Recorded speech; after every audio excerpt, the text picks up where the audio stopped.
The rain had been falling since morning, thin and steady, turning the narrow streets of the town into long mirrors of gray. Ayan sat on the edge of his small room, elbows on his knees, staring at the floor where paint had chipped away in uneven shapes. The ceiling fan hummed softly, pushing warm air in slow circles, but it did nothing to move the heaviness inside his chest. For weeks, maybe months, Ayan had felt like this, tired without working, weak without being ill. His body woke up, went to school, came back home, but his spirit felt stuck, as if someone had quietly drained the color from his days. His friends talked about dreams with bright eyes, becoming engineers, traveling, building businesses. Ayan listened, nodded, and smiled. But inside, his thoughts whispered the same sentence again and again. I am not strong enough. That afternoon, his grandmother called him from the courtyard. She sat on her old wooden chair, a shawl wrapped around her shoulders, sorting lentils in a shallow metal bowl. Her hands were slow but steady, practiced by years of patience. You look like someone carrying a stone in his heart, she said without looking up. Ayan shrugged and sat near her. The smell of wet earth rose from the ground, and somewhere nearby, a bird shook rain from its wings. I feel weak, Dottie, he said quietly. Not just in my body, in everything. When things get hard, I want to stop. Others move forward. I stay behind. She finally looked at him then.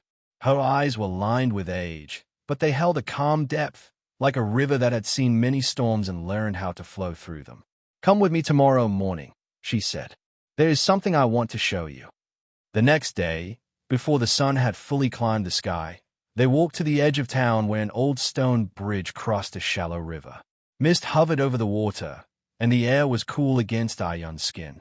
The bridge was cracked in places, its stones worn smooth by time and footsteps. Sit, his grandmother said, pointing to the low wall of the bridge. They watched the river for a while. The water moved quietly, slipping around rocks, carrying small leaves along with it. Some rocks were sharp and tall, breaking the surface. Others were round and gentle, almost hidden. Do you know why these stones look different? She asked. Ayan shook his head. The sharp ones are new, she said. They have not faced the water for long. The round ones were once sharp too. The river did not hit them once and leave. It stayed. It returned every day. Slowly, without noise, it shaped them. Ayan frowned slightly. But the water is soft. The stone is hard. His grandmother smiled. That is what makes the lesson powerful. Days passed, but the image stayed with him. Still, weakness did not disappear overnight. At school, Ayan failed a math test he had studied for. His chest tightened as he saw the red marks. The old thought returned, heavier than before. See, you can't do it. That evening, instead of opening his books, he went to the bridge alone. The sky was painted in pale orange and blue. He stood there, listening to the river. I don't feel strong, he said aloud, his voice almost lost in the sound of water. I try, and I fail. A man clearing weeds near the riverbank looked up. He was lean, his clothes simple, his hands rough with work. He had lived near the bridge for years. Strength is not loud, the man said, as if continuing a thought. It doesn't announce itself. Ayan looked at him, surprised. I watch this river every day, the man continued. During storms, it roars. During calm days, it whispers. But it moves forward in both. That night, Ayan made a small decision. He did not promise to change everything. He did not plan a perfect future. He simply decided that tomorrow, he would take one small step, even if he felt weak while doing it.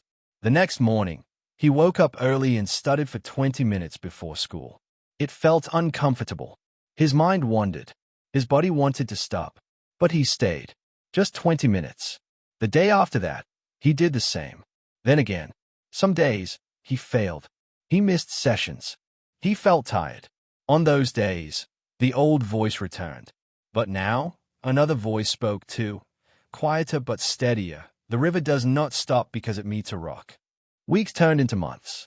Ayan's marks improved slowly, not dramatically, but enough for him to notice. More importantly, something inside him shifted. When a problem looked difficult, he no longer stepped back immediately. He leaned in. When he felt tired, he rested, then returned. One evening, during heavy rain, the river swelled. Ion stood on the bridge, watching water rush past the stones. It was powerful, yet it followed its path without anger. His grandmother joined him, her shawl pulled tight. "Do you feel strong now?" she asked.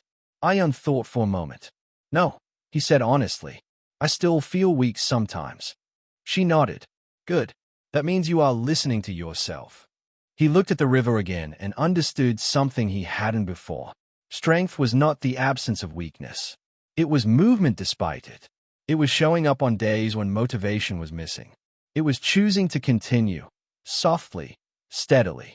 As the rain fell around them, Ion felt the weight in his chest lighten, not because it vanished, but because he knew how to carry it now. Like the river, he would keep moving, quietly, patiently, forward.